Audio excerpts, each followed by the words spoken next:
What's going on, everybody? Welcome back for another episode of Shooting It Straight with myself, Justin Jackson, and my man, John. Uh, John, man, it's always easier to get on here and talk whenever they win.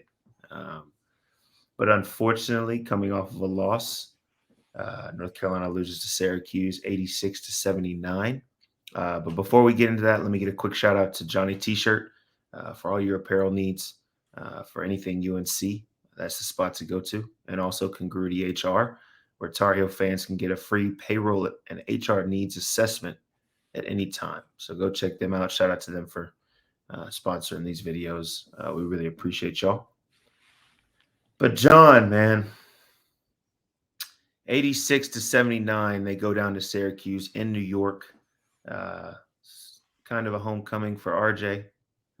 Being from New York himself, obviously, probably not how he wanted it to be. But I think there were a few things. Whenever you look at this game, you look at how the game was going, the flow of the game. I didn't really like it from the start. Um, for one, I think the best adjustment. I mean, you look at the last game that Syracuse played North Carolina. I think they beat them by. I mean, they mentioned it a million times on the broadcast. They beat them by 36 points in the Dean Dome. Um, and I think when we talked after that game, it was interesting how it was a new look Syracuse playing man to man and being different without Coach Boeheim on the sideline. And then you look at this last game against Syracuse in New York, and they went right back to that zone. And I think for me, when I watched it, the zone is really what messed up the flow of the offense the most. Now, I think when you look at the stats, it doesn't look like North Carolina had an issue on the offensive end necessarily.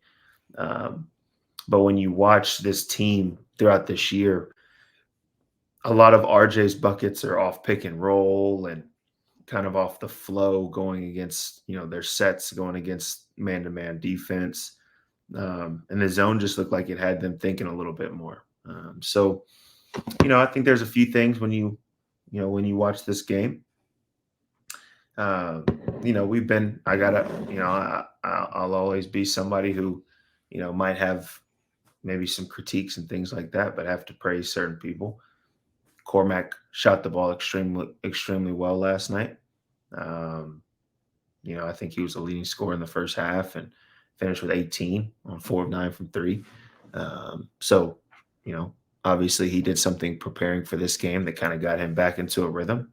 So got to give him credit on that. I think Harrison obviously did what he does all the time, rebounding, he made some big shots kind of throughout that game yesterday.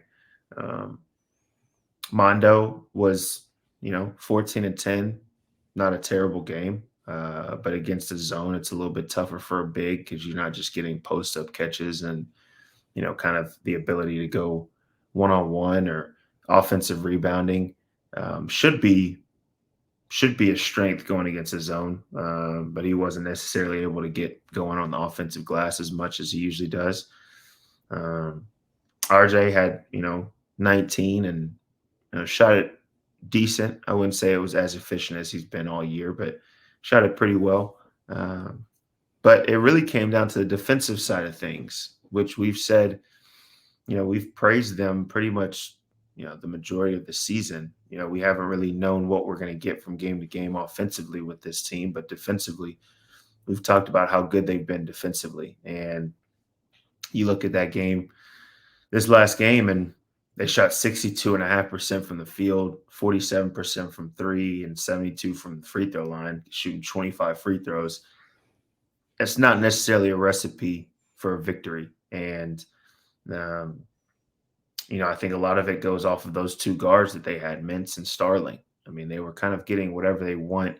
It's interesting. There's a lot of analytics and stats now that say that like mid-range is kind of dead and mid-range shots aren't necessarily what you want. It's you either want to get a layup or you want to shoot threes. And I think those two guards last night kind of proved that the mid-range is not dead because they were getting whatever they wanted to inside that three-point line, kind of in that 15-foot range. They were getting whatever they wanted to. And so obviously shout out to them for making plays and making shots down the stretch. But 62%, you're not setting yourself up to win that game if they're shooting 62%. I mean, that for one, that's either means that they're just making a ton of tough shots and it's just their night, or they're just getting whatever they want. They're comfortable. They're not feeling, you know, any kind of, aggressiveness, physicality on the defensive end. They're not feeling any of that. Um, so I think that's what's kind of more worrying for me is, okay, this is kind of what this team has held their hat on, and they just didn't have it last night. I mean, you look at it, I mean, Syracuse only shot 17 threes. They made 8 of them. So that means everything else was either in the paint or, at the rim. And, um, I think that's kind of the most glaring thing for me kind of going forward. Um, can they get both things on the same page, offensively and defensively? Obviously the game right before this one, the Miami game, I was a little worried about because of how tough it is to go play in Miami. And they were able to go in there and do exactly what they were supposed to do and come out with the win. It was definitely a sketchy game towards the end, but defensively, they looked a lot better in that game. They held them to 72 points. Now you look at this game, they had 86, and I think they had like 49 or something like that at halftime, something like that. Um, so I think there's a few different things that I think defensively caused issues for them. I think number one, there just wasn't as much pressure. There wasn't as much. Syracuse just kind of looked comfortable all game long. They didn't look like they were sped up at all. They didn't look like, offensively they were running whatever they wanted to run because nobody really took any actions away and things like that. And so you allow these guys to kind of just get comfortable, get into a rhythm, get into a flow. And I think that's why you saw these guys, hit some big shots down the stretch because there was no resistance at all. And so, I think when you look at it, it's one game out of a lot of games that they've proven that they can play defense, but definitely some things to look at. And then, I think an interesting one that we kind of talked about was against that zone offensively. Switch it back to the offensive side because I'm way more interested in offense. But offensively, going against that zone, it was interesting to kind of see, they had Elliott kind of in that middle of the zone. You rarely see the point guards kind of get that flash action to the middle when it's going against a zone.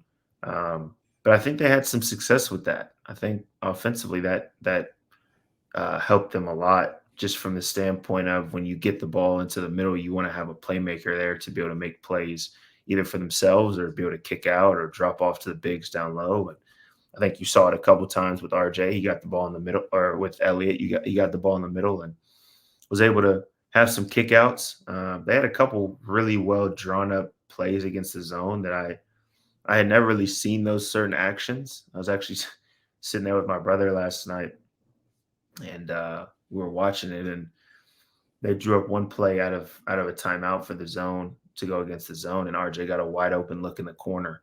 And we both looked at each other like, I've never seen that kind of action, but that was an unbelievable action to go against the zone. So, the zone, I think, definitely disrupted a few things. It didn't allow them to have a flow, but I feel like they did some things that definitely helped having Elliott in that middle, or even sometimes putting RJ, into the flash action and having him be the guy in the middle, I think would be good. Because I think when teams watch this game, I think they're going to definitely think about it a little bit harder. Do we try to throw a zone in there every once in a while to try to throw them off?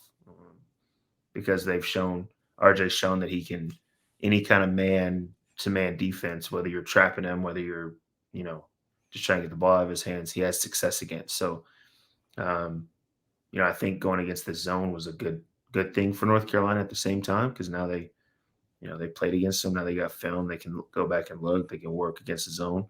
But I think, a loss is a loss. Shout out to Syracuse. North Carolina obviously didn't go in there with the right mindset. Syracuse is a different place to play, anyways, because it's like one half of a football field, and it takes a little bit of adjusting to. Obviously, defensively, it's not necessarily the place that you think that you have to adjust, but once again, shout out to Syracuse. They made plays when they needed to. The tough part about being where North Carolina is right now is every game that you go into, a lot of times you're going to be playing against a team that's a lot more desperate for a win than you are. And that means you have to pick up your level of intensity. You have to pick up your attention to detail. You had to pick up, you know, your execution has to be different. Just little things have to be ramped up just a little bit more because they're coming in with a little bit more fire, a little more desperation. Um, and they embarrassed Syracuse last time they played against them. And so, as a competitor, you're not going to come out there and just lay down because that this team beat you so bad the game before. So, um, those are kind of a few of my takeaways, man. What did you see as you kind of watched this game go along, or some things that stood out to you? Yeah, I think, as you said, Syracuse just made shots. I pulled these stats. UNC provides these. It was the highest percentage by an opponent since Pitt shot 64.5% in a Pitt win in February of 2015. Justin, you just so happened to be on the floor in that game. That was also the first time an opponent shot 60% from the floor in both halves since that game. So there's two stats right there that you don't want to be a part of if you're the Tar Heels. So I think you kind of can acknowledge that Syracuse hit some tough shots, some contested shots, but I think also you zoom out a little bit and you look at the fact that UNC has now lost 3 of their last 5, and the Duke win in there, kind of balances things out a little bit. But I think there's a feeling from some, Justin, that maybe UNC peaked at the wrong time of the season, or peaked in January, something like that. Do you believe in that sort of stuff? Do you believe in peaking at the wrong time in a point of a season? Is that something you've experienced in all your days playing basketball?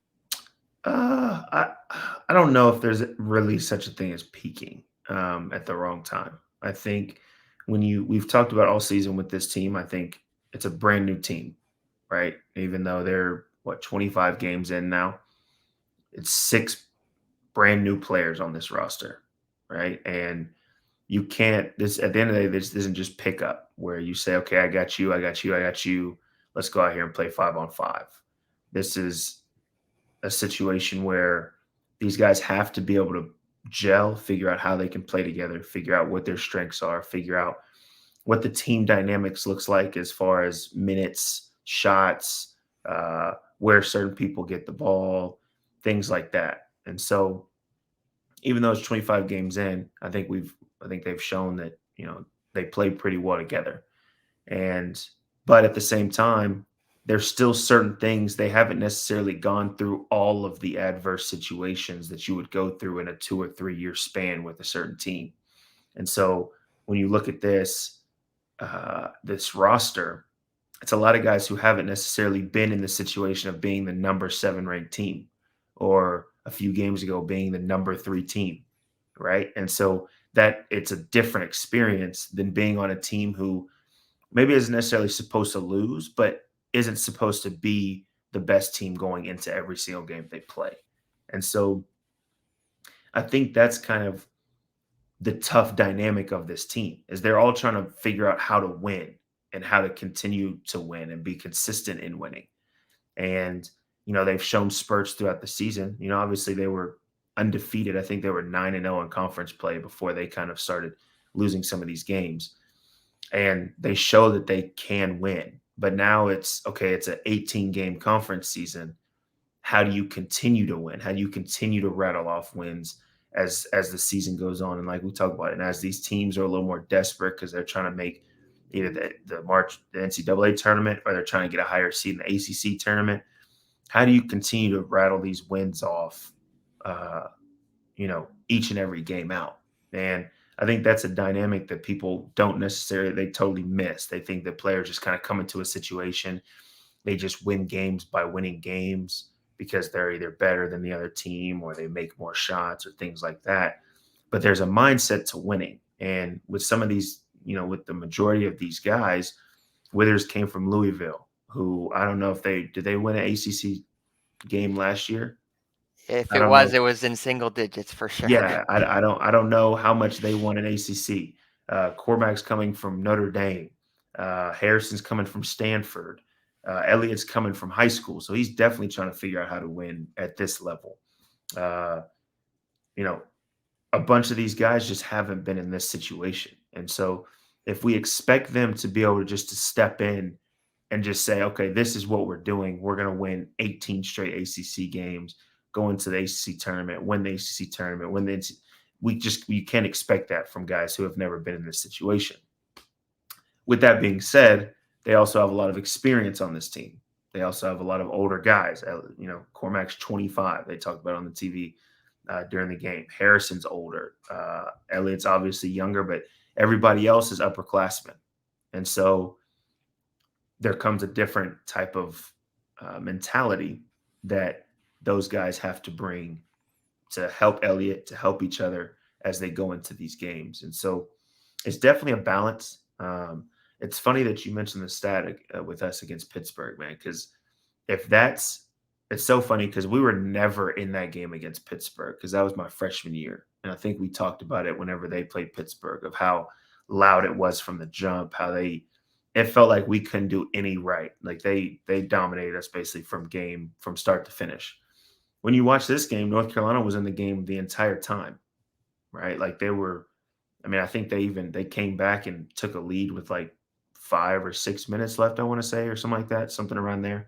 Um, so they were in the game the whole time, and that's what's confusing. Slash, I can kind of take some encouragement from it because it's like, okay, even when this team is allowing all of this defensively, they found a way to still stay in the game and be there. But at the same time, 62.5% is an unbelievable percentage. So I think we have to take that into consideration. That guys are obviously trying to do their job on the court, but at the same time, they're trying to figure out how to be real winners. And it takes a lot to be a winner. There's a lot of sacrifice.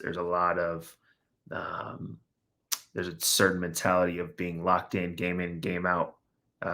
There's a bunch of stuff that happens within winning, and these guys are trying to figure it out, and hopefully, they can bounce back and figure it out quickly. But at the same time, they've shown that they can win. So at the same time, maybe I'm just too optimistic.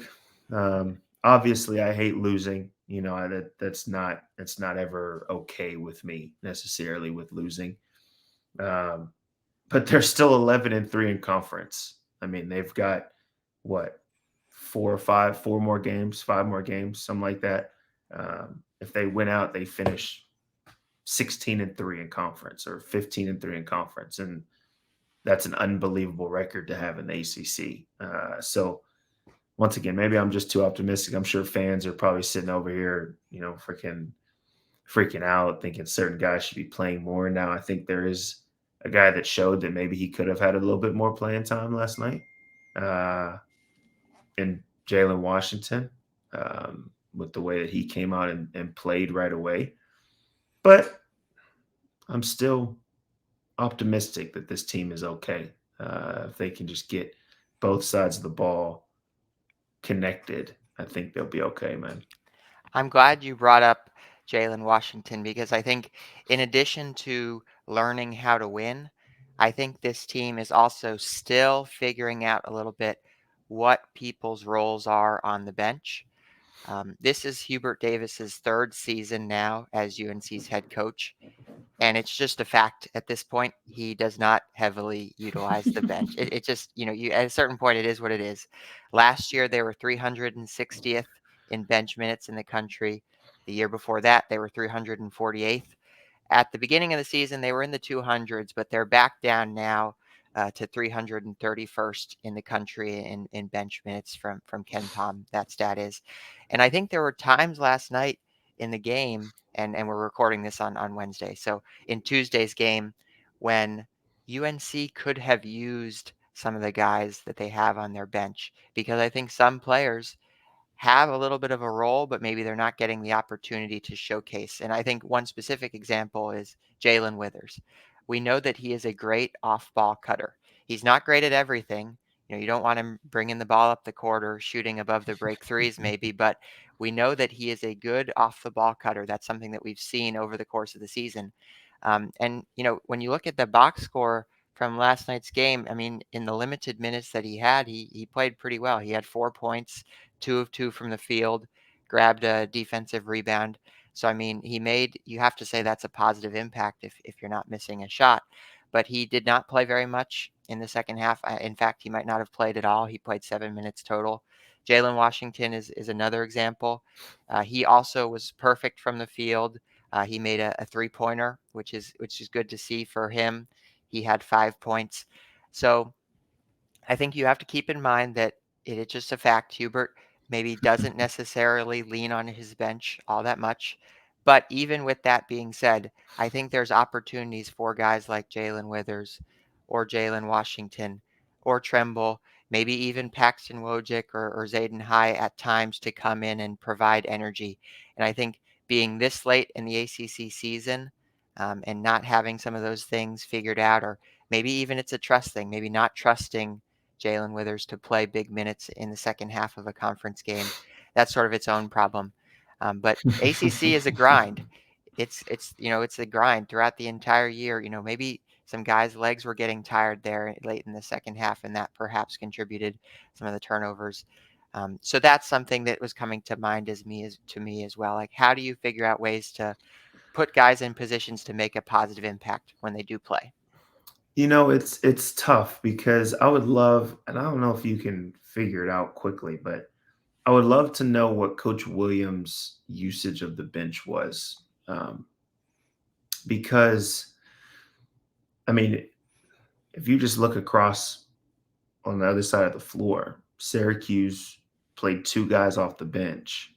One guy played 23 minutes, which is a pretty decent amount, but another guy played 6 minutes. That was the only people that touched the floor off the bench for Syracuse. So I think a lot of times and I say we as fans, we think that there should be enough minutes to go around. Um,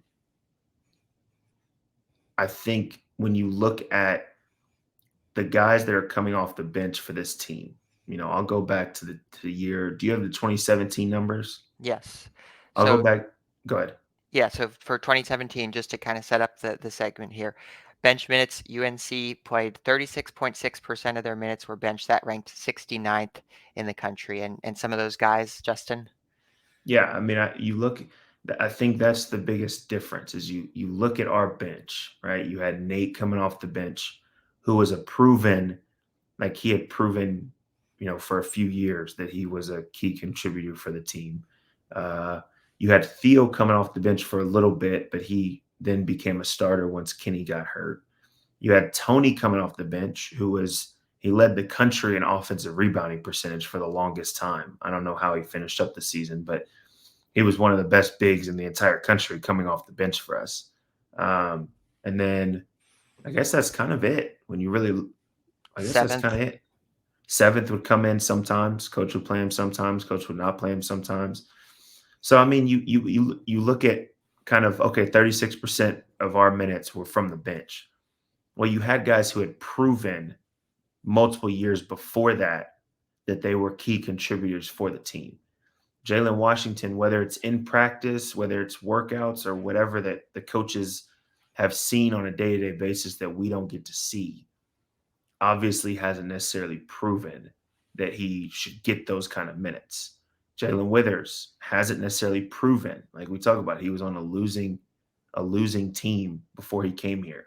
And now at the beginning of the season, Jalen Withers was supposed to be basically that last starter. And now he's playing 7 minutes in this game. So there's something going on in practice or in workouts that the coaches don't necessarily trust for him to play a good amount of minutes. And then I think for me, it's more interesting that Seth only played 11 minutes when we've talked about it, he's been one of the more consistent guys throughout the season for this team off the bench.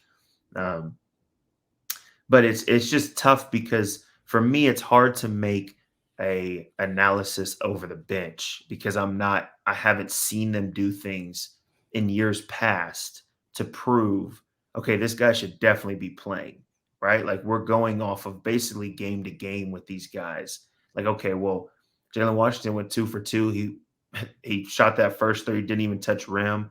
Like, why isn't he playing more? Like, we're going off of each game. And then there'll be some games where he might go 1 for 3 and give up 3 offensive rebounds and say, okay, no, we need to get him out.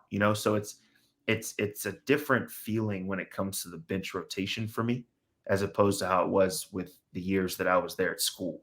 Um, so I think that's the difference in all of that, and I think that's why you see guys play such heavy minutes in the starting lineup, because those guys have proven that, hey, these are the guys that we need to have in there on a game to game basis. So it's tough as ACC play goes on, because the problem is the rotation just kind of gets shorter and shorter as tournament play starts and things like that. So, I mean, like we talked about, there's 5 games left.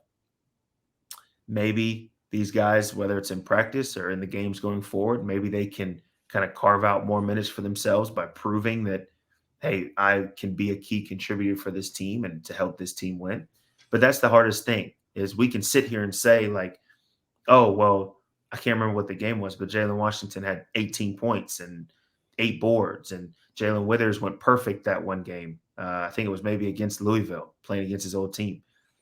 Why is he not playing more? Well, 2 games ago, he gave up 3 offensive rebounds. He turned the ball over twice. And obviously these aren't real stats, but Mhm. um, like, it's game to game with these guys. They haven't solidified themselves as being key guys on a consistent basis. So that's what's so hard about bench minutes, is they're not carved out within the game. A lot of times they're carved out in the offseason. They're carved out in the preseason practices, the preseason conditioning, the practices leading up to the games. Like, that's whenever the bench is really made. And um, you know, whether they're whether the coaching staff is right or not, obviously they haven't seen what they need to see from these guys to play them consistently. So I think that's kind of my take when it comes to the bench. Um, I've also played from the bench while being in the NBA, and in certain situations, and that's kind of how it goes. If you haven't proven it to me before we step on the court, with the lights on, then how can I trust you necessarily game in and game out? So I think that's kind of how I feel about it. I don't know necessarily if that's how the coaching staff feels about it, and that's why they play certain guys. But if I had to kind of take a guess as to why it's like that, I think that's kind of why. So And it's like that old quote, everyone's favorite quarterback is the backup quarterback. You never appreciate, and the coaches, like you said, they see it a lot more. There's a reason why uh, you know, Cooper Rush or whoever isn't coming every time Dak exactly. Prescott throws an interception. I'll add in as well, Kansas has a lower percentage of bench minutes than UNC, and Kansas is a top 10 team. They're doing just fine. As you were saying, Justin, there are 6 games left in the ACC regular season. UNC plays Virginia Tech on Saturday, and I want to take a quick look at the ACC standings as well. As you said, UNC is first place in the ACC. So if UNC fans are having a meltdown, you can only imagine what the other ACC teams must be feeling right now. But UNC is in first place. They're 11-3 in the ACC as of Wednesday morning when we're recording this. Duke and Virginia are right on their tail, and UNC gets the opportunity to play those teams over the next few weeks to close out the ACC regular season. Justin, as a player, how would you approach these last few weeks of the ACC season? Are you checking the standings to understand where UNC is in your goal of trying to reach that ACC regular season title? And what would be sort of your advice almost for this UNC team? What do you want to see out of these last 6 games? You just want to be playing your best basketball going down the stretch. And obviously, losing 2 out of the last 3, 3 of the last 5 isn't necessarily what you want to see. I think there's lessons that they can take from each of those losses. But you just want to be people say getting hot at the right time. You look at the team 2 years ago with Caleb and RJ, and I mean, they were, for a lack of better words, they were a bad team the majority of the year. And all of a sudden, come tournament time, they were the hottest team and they were playing the best out of basically every team out there and made it all the way to the Final Four, made it to the championship, and had a chance to win it. And so when you look at a team that's actually better in this team overall, you just want them to get to that point where they're consistent and playing the best that they've played all year going into the tournament. And I think that's one thing that I have to give credit to Coach Williams when I was there. He always seemed to find a way to get us to play the best basketball that we played going down the stretch. I don't know how he did it. I don't know necessarily what the methods were to it, but we always seem to be playing our best basketball going, kind of towards the tournament play and things like that. And with this team, they've proven all year that they can play defense. Obviously last game was a little bit of an asterisk. I think that, like, we talk about the aggressiveness and the physicality and the pressure and things like that weren't necessarily the same, but they've proven that they can be a really good defensive team. The majority of the season we've talked about offensively. Can Cormac hit shots? Can Harrison hit enough shots? Can Mondo be aggressive down low? Can RJ be as consistent as he's been, the whole entire season? So if they can connect both of those two things, if they can get everybody playing the right way offensively, everybody being confident, stepping into shots confidently, and then defensively being able to, cause issues like they have all season long, I think that's exactly what you ask for. You ask for them to kind of figure things out as the season goes on. We talked about at the beginning of the season, there's going to be a lot of things for this team to figure out because of how new it is, how many new players, how many guys are, transferring in, and Elliott coming in early and things like that. If they can figure that out going into tournament play, I think they're in a great spot. Like you said, they're number one right now, so they hold the keys to the rest of their future. If they win out, there's nobody else that can take over the number one spot. So for me, I wouldn't necessarily even focus on standings. I wouldn't focus on, I mean, they're going to see it and they're going to see, hey, we're number one, but I want to say Virginia might be right below them. And there's some teams that are trying to, fight their way up. But if we take care of what we need to take care of and control what we can control, then we can control the future and the rest of our season. And, that's kind of the mindset that I would take, not necessarily watching the standings each and every day and looking and seeing who's winning and losing and things like that. For instance, I think it was my sophomore year, come to find out, we knew before the game because somebody had lost. I can't remember who it was that had lost. But the coaching staff knew before the game that a certain team had lost, so we had already won the ACC regular season. But it was the last game against Duke, and nobody knew as far as players because we wanted to go out there. I guess the coaching staff wanted us to go out there and play as if we needed this win to win the ACC. And I think that's the mindset that you have to have as far as, okay, let's go control what we can control. And if we can do that, then we are in good standings. And, I think that's kind of what this team is. You look, next game, Virginia Tech, play against a former player in Bo Nickel. Then you go against Virginia, which that's always a tough one with that pack line defense. Then you go against Miami, which was a tough one as well. And then you finish up with, two rivals, NC State and Duke, and then obviously Notre Dame, squeeze in between those two. But, I mean, what better games to kind of get back on track with, right? You've got Duke, NC State.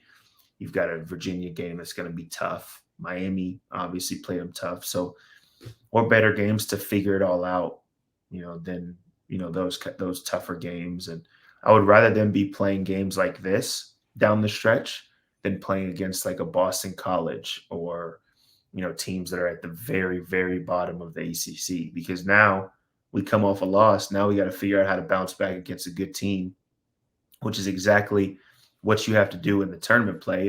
It's not going to be off of a loss, but you got to figure out, okay, we might not have played the way that we wanted to in this game. Now we got to bounce back against another good team who just came off of a win in the the round of 32 or whatever it is. So I'm interested to see how they figure it out. I'm pretty positive that they will figure it out. But for them, it's controlling their own destiny. And if they control what they control, I think they'll be in a good spot. I forgot about that. Tyler Nickel is at Virginia Tech.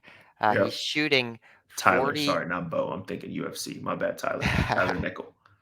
He's shooting 44.8% from three in conference play. Not too bad. As you said, Virginia Tech comes to Chapel Hill 2 o'clock on Saturday. Justin, take us out after this latest loss for UNC.